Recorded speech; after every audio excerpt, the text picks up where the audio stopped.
दोस्तों, मैं रविंद्र सिंह राजपूत एक बार फिर आप सभी का आपके अपने एजुकेशन चैनल में हार्दिक स्वागत करता हूं। दोस्तों, शिक्षक भर्ती की तैयारी करने वाले सभी अभ्यर्थियों के लिए एक शानदार खुशखबरी है।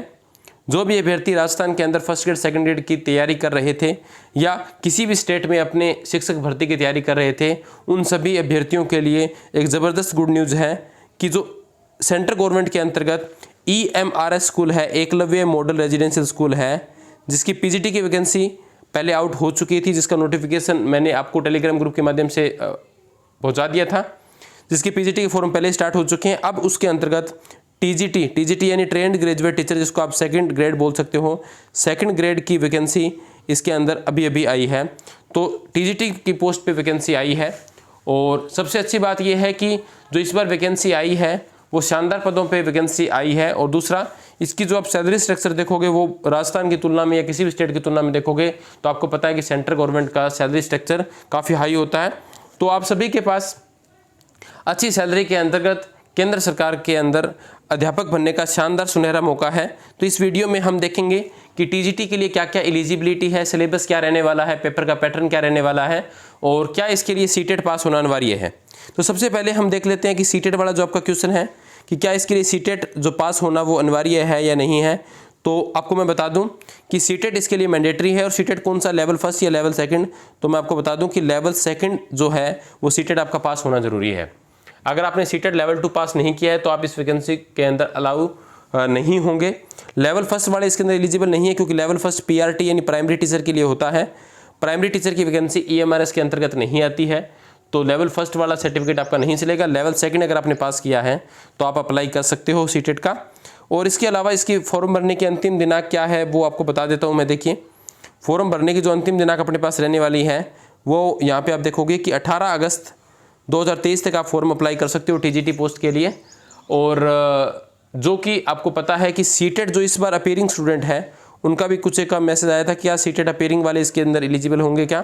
तो सीटेट का जो इस बार पेपर होने वाला है वो 20 अगस्त को है। और इस नोटिफिकेशन की अगर हम बात करें तो उसके अकॉर्डिंग अगर हम सोचें तो सीटेट अपीयरिंग वाले इसके अंदर एलिजिबल नहीं हो सकते हैं, क्योंकि मैं आपको दिखाऊंगा आगे नोटिफिकेशन में साफ साफ ये लिखा हुआ है कि जिसका सीटेट पास है और जो फॉर्म भरने की अंतिम दिनांक है उस तक जो भी नेसेसरी एलिजिबिलिटी है वो कंप्लीट होनी चाहिए। तो सीटेट आपका पहले से पास है तो ही आप एलिजिबल हो। अपीयरिंग वाले ये फॉर्म नहीं भर सकते। बाद में अगर गवर्नमेंट को चेंज कर दे तो अलग बात है, फिलहाल आप इसके अंदर फॉर्म नहीं अप्लाई कर सकते। देखिए, जो फॉर्म फीस क्या रहेगी वो देखिए, टीजीटी के लिए अगर बात करें तो 1500 रुपये फॉर्म फीस है। हॉस्टल वार्डन की भी अपने पास इसके साथ साथ वैकेंसी आई है, बढ़िया पोस्ट है हॉस्टल वार्डन की। और कोई भी ऐसा कैंडिडेट जिसने ग्रेजुएशन की है, जिसने ग्रेजुएशन की है तो वो इसके अंदर अप्लाई कर सकता है हॉस्टल वार्डन के लिए। और उसकी फीस कितनी रखी गई है? 1000 रुपये रखी गई है। तो हॉस्टल वार्डन के लिए भी आप अप्लाई कर सकते हो। शानदार सुनहरा मौका आपके पास है। और लगभग ये मान के चलो कि हॉस्टल वार्डन की भी 50 से 55 हज़ार रुपये सैलरी होगी। और टीजीटी की अगर आप बात करें तो सभी भत्ते वगैरह मिला के लगभग 70 हज़ार रुपये के आसपास आपकी स्टार्टिंग सैलरी होने वाली है। तो काफ़ी अच्छी सैलरी स्ट्रक्चर है, काफ़ी अच्छा पैटर्न है। और जल्द ही लगभग ये मान के चलो आप सितंबर एंड या अक्टूबर तक इसका परीक्षा करवा ली जाएगी। और पेपर का जो पैटर्न रहने वाला है वो रहेगा पेन पेपर बेस्ड, यानी कि OMR के ऊपर आपका पेपर होगा, जिसके बारे में भी इसके अंदर नोटिफिकेशन में बताया गया है। पहले हम देख लेते हैं कि अलग अलग सब्जेक्ट्स की कितनी वैकेंसी आई है। आप देखोगे इसके अंतर्गत तो ट्रेंड ग्रेजुएट टीचर यानी टीजीटी ग्रुप बी की अगर हम बात करें तो कुल अपने पास टीजीटी की 5660 वैकेंसी है। और हॉस्टल वार्डन मेल और फीमेल अलग अलग है। और हॉस्टल वार्डन की 335 मेल की और 334 फीमेल की पोस्ट अपने पास आई है। कुल 6329 पदों पे ये वैकेंसी है। और अच्छी बात ये है कि आगामी 3 वर्षों तक ये वैकेंसी चलती रहेगी। अगले साल भी EMRS की वैकेंसी आपको देखने को मिलेगी। तो इस बार अगर आप तैयारी करते हो तो आपके पास क्योंकि ये वैकेंसी पहली बार आई है तो आपके पास जॉब लगने का सुनहरा मौका है। और ये इसकी आप तैयारी करते हो तो इसके लिए आपको कोई अलग से ज़्यादा प्रिपरेशन करने की आवश्यकता नहीं है। आप जिस भी स्टेट गवर्नमेंट की तैयारी कर रहे हो उससे मिलता जुलता सिलेबस है। अभी आपको बताऊंगा सिलेबस क्या रहेगा। पहले आप देख लेते हैं कि अलग अलग सीटें, अलग अलग सब्जेक्ट की सीटें कितनी आई है। तो हिंदी की अगर हम बात करें तो 606 सीटें हैं अपने पास। और इंग्लिश की बात करें तो 671 सीटें हैं। मैथ्स की बात करें तो काफ़ी अच्छी हाईएस्ट वैकेंसी मैथ्स के अंदर आई है 686। सोशल स्टडीज़ की बात करें तो 670 पोस्टें हैं। और साइंस की बात करें तो 678 पोस्ट अपने पास साइंस के अंतर्गत आई है। तो ये शानदार वैकेंसी आपको देखने को मिलेगी। तो काफ़ी अच्छी वैकेंसी है, क्योंकि आपने देखा है KVS हो गया, नवोदय हो गया, उसके अंदर इतनी बड़ी अमाउंट में वैकेंसी आती नहीं है।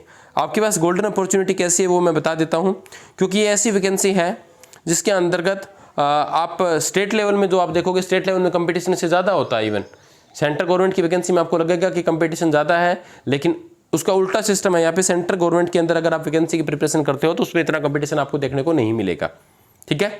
दूसरा, जो EMRS के स्कूल है वो अपने पास ट्राइबल एरिया के जो स्टूडेंट हैं उनको पढ़ाने के लिए ट्राइबल एरिया के अंदर आपको स्कूल मिलेंगे।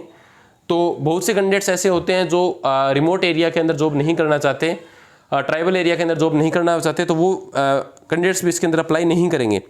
तो अगर आप किसी भी सिचुएशन के अंदर जॉब कर सकते हो और आपको एक अच्छी सरकारी नौकरी की आवश्यकता है, एक नोबल टास्क आप करना चाहते हो, तो आप ये फॉर्म जरूर अप्लाई करें और आपके पास शानदार अपॉर्चुनिटीज़ की रहेगी।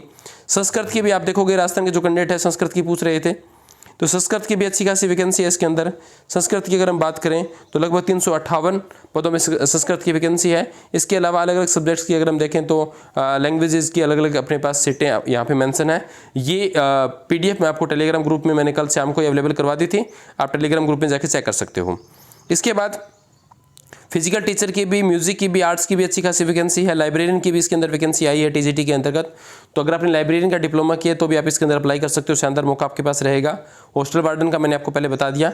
अब इसके बाद जो अभ्यर्थी पूछ रहे थे कि इसके अंदर एलिजिबिलिटी क्या कुछ रहने वाली है, तो देखिए TGT पोस्ट की अगर हम बात करें, पहले यहाँ पे देखिए post detail and level of पे दे रखा है। यहाँ पे जो TGT है, ट्रेन ग्रेजुएट टीचर है, उसकी सैलरी दिखा रखी है 44,900, लेकिन जो DA वगैरह भत्ते वगैरह मिलाने के बाद आपको फर्स्ट सैलरी लगभग 70,000 के आसपास इसके अंदर वैकेंसी मिलेगी सैलरी। और लगभग आप ये हॉस्टल वार्डन की भी 50 से 55,000 रुपये के आसपास सैलरी मिलने वाली है, तो काफ़ी अच्छी सैलरी है। स्कीम ऑफ एग्जामिनेशन क्या रहेगी, तो मैंने आपको पहले क्लियर कर दिया कि स्कीम ऑफ एग्जामिनेशन इसके अंदर रहेगा OMR बेस्ड, यानी पेन पेपर बेस्ड रहने वाला है। OMR पे आपका पेपर होगा, ऑनलाइन आपका CBT कंप्यूटर बेस्ड टेस्ट नहीं होगा, ऑफलाइन पेपर होगा। तो जिन अभ्यर्थियों को कंप्यूटर ऑपरेट करने में प्रॉब्लम आती है उनके लिए भी गोल्डन अपॉर्चुनिटी है कि उनका पेपर ऑफलाइन मोड में लिया जाएगा। उसके बाद एग्जाम का पैटर्न क्या कुछ रहने वाला है, देखिए TGT की अगर हम बात करें तो यहाँ पे आप देखोगे कि जो जनरल अवेयरनेस है उसमें 10 क्वेश्चन आएंगे। जनरल अवेयरनेस में आप इंडिया लेवल का GK हो गया, करंट अफेयर्स हो गया, जनरल साइंस हो गई, ये सभी कुछ मिला के 10 नंबर का, तो ज़्यादा कुछ GK आपको नहीं पढ़ना पड़ेगा। रीजनिंग एबिलिटी देखिए, हर एग्जाम में रीजनिंग का आप प्रिपरेशन करते हो तो आपको फायदा रहता है। और अगर आप राजस्थान के अंदर भी किसी सर्विस की तैयारी कर रहे हो, फर्स्ट ग्रेड की इवन तैयारी कर रहे हो, तो उसमें भी रीजनिंग के क्वेश्चन आते हैं, तो आपको अलग से तैयारी करने की आवश्यकता नहीं है। रीजनिंग आपके पास सेम रहने वाली है। ICT आपके पास फर्स्ट ग्रेड में आता है, तो फर्स्ट ग्रेड जो ICT है, कंप्यूटर का नॉलेज है, वो भी आपके काम आ जाएगा डायरेक्ट। टीचिंग एप्टीट्यूड आपकी हर टीचिंग वैकेंसी के अंतर्गत आता है, तो उसके लिए भी अलग से प्रिपरेशन नहीं करनी। सबसे अच्छी बात जो मुझे EMRS की लगी कि जो यहाँ पे सब्जेक्ट का जो 80 नंबर दिया गया है, जिसमें से 65 नंबर प्रॉपर सब्जेक्ट का आएगा, तो ये जो सिलेबस आप देखोगे TGT का, तो 9th और 10th जो अपने पास NCERT किताब है, डिटो सिलेबस रिपीट किया गया है 9th 10th NCERT का, तो आपको 9th और 10th NCERT में से डायरेक्ट क्वेश्चन मिलेंगे। उनका लेवल कुछ एक क्वेश्चन का हो सकता है थोड़ा सा ऊपर चला जाए, बाकी ये नहीं है कि जैसे राजस्थान में आप देखते हो कि सेकंड ग्रेड मैथ्स में अपने पास हुआ था कि पेपर का लेवल एकदम से बहुत हाई हुआ, ऐसा कुछ नहीं है। जो प्रॉपर सिलेबस बताया गया है उसके अकॉर्डिंग ही जो सेंट्रल एजेंसी है वो एग्जाम लेती है, तो सिलेबस के अकॉर्डिंग पेपर आता है। KBS का भी अगर आपने पेपर पीछे दिया है तो ये फील किया होगा कि PGT इवन लेक्चरर पोस्ट पे भी लगभग क्वेश्चन आपके पास कहाँ से मिले थे, आपके पास 11th 12th NCERT से डायरेक्ट मिले थे। तो ये आपके पास गोल्डन अपॉर्चुनिटी है, ज़्यादा कुछ एक्स्ट्रा एफर्ट लगाने की आवश्यकता नहीं है। और रही बात लैंग्वेज कम्पिटेंसी टेस्ट की बात करें, तो इसमें ये ऐसा बैरियर है जो बहुत से अभ्यर्थियों को इस सिलेक्शन की दौड़ से बाहर करेगा। यहाँ पे 3 लैंग्वेज आपको सिलेक्ट करनी पड़ेगी, जिनमें से 2 लैंग्वेज तो आपके पास वही फर्स्ट और सेकंड तो कंपलसरी है, हिंदी और इंग्लिश। थर्ड लैंग्वेज आप कोई भी रीजनल लैंग्वेज ले सकते हो। और अगर आप कोई रीजनल लैंग्वेज, जो कि यहाँ पे 10 लैंग्वेज बताएगी, इनमें से बंगाली, डोगरी, इंग्लिश, गुजराती, ये लैंग्वेज अगर आप नहीं लेना चाहते तो आप दोबारा हिंदी या इंग्लिश सेलेक्ट कर सकते हो। लेकिन देखना, अगर आप थर्ड लैंग्वेज में भी हिंदी सेलेक्ट करते हो तो ये जो आपकी फर्स्ट लैंग्वेज हिंदी और ये थर्ड लैंग्वेज हिंदी है, यहाँ पे जो थर्ड लैंग्वेज का लेवल रहेगा वो फर्स्ट की तुलना में हाई रहेगा। और मिनिमम इसके अंदर कितना, मिनिमम 40% आपको मार्क्स लेके आने पड़ेंगे, तभी आप एलिजिबल रहेंगे। यानी 10-10 क्वेश्चन आएंगे तो 4-4 क्वेश्चन आपको नेगेटिव मार्किंग के साथ सही करने पड़ेंगे इसके अंदर। अगर आपका ये पोर्शन कंप्लीट क्वालिफाई नहीं होता है तो आपका जो ऊपर चाहे कितना भी स्कोर है वो मायने नहीं रखेगा। तो इस कंडीशन की वजह से बहुत से अभ्यर्थी बाहर होंगे। तो अगर आपकी लैंग्वेज पे अच्छी पकड़ है, आप हिंदी इंग्लिश की पकड़ आपके ऊपर अच्छी है, आपने हिंदी इंग्लिश की प्रिपरेशन कर रखी है, जो बच्चे राजस्थान के अंदर फर्स्ट ग्रेड की तैयारी कर रहे हैं उनके लिए भी शानदार मौका है। अगर वो हिंदी इंग्लिश प्रिपेयर करेंगे तो फर्स्ट ग्रेड में भी फायदा होने वाला है, ICT भी फर्स्ट ग्रेड में फायदा होने वाला है, सब्जेक्ट भी फर्स्ट ग्रेड में काम में आएगी। तो अपने पास शानदार मौका है, आप ये फॉर्म फिलअप कर सकते हो। इसके बाद जो क्वालिफिकेशन रहेगी वो मैंने आपको बता दी कि टीजीटी पोस्ट के लिए क्या होना चाहिए। टीजीटी पोस्ट के लिए अगर आप देखोगे तो आपके पास ग्रेजुएशन प्लस बीएड होना चाहिए और मिनिमम 50% आपके पास ग्रेजुएशन में होने चाहिए। ग्रेजुएशन प्लस बीएड कंपलसरी है इसके अंदर। और जो इंटीग्रेटेड जिस अभ्यर्थियों ने किया है उनके अलग से बीएड करने की आवश्यकता नहीं है, क्योंकि बीएससी बीएड इंटीग्रेटेड के अंदर बीएड साथ में आ जाती है। अलग अलग पोस्ट के लिए एलिजिबिलिटी क्या रहेगी वो इस नोटिफिकेशन में दिया गया, आप देख सकते हो। आपकी इस भर्ती से रिलेटेड किसी भी प्रकार की कोई डाउट है तो आप कमेंट सेक्शन में लिख सकते हो। मैं पर्सनली सभी कमेंट्स का जवाब देने का प्रयास करूंगा और प्रयास करूंगा कि आपकी इस भर्ती से रिलेटेड किसी भी प्रकार की कोई डाउट ना आए। आप मेरा ये मानना है कि अगर आप किसी भी स्टेट लेवल के टीचिंग एग्जाम की तैयारी कर रहे हो तो ये फॉर्म जरूर फिलअप करें, आपके पास गोल्डन अपॉर्चुनिटी रहेगी। और जो मैथ्स के बच्चे हैं वो थोड़ा सा ध्यान रखिए, जिन्होंने अलग तरीके से मैथ्स ले रखा है एडिशनल वाले, वो इसमें एलिजिबल नहीं होंगे। टीजीटी मैथ्स के लिए अपने पास आप देखोगे तो फिजिक्स भी अपने को साथ में होनी चाहिए, तो फिजिक्स प्लस मैथ्स का कॉम्बिनेशन जिनका है वो ही बच्चे इसके अंदर एलिजिबल रहेंगे। ठीक है, उसके बाद अलग अलग सब्जेक्ट्स के बारे में इसमें दिया गया है कि कौन सी सब्जेक्ट के लिए क्या क्या ज़रूरी है। और टीजीटी म्यूजिक वगैरह, TGT art, physical education teacher, सब के लिए जो क्वालिफिकेशन है वो यहाँ पे दी गई है।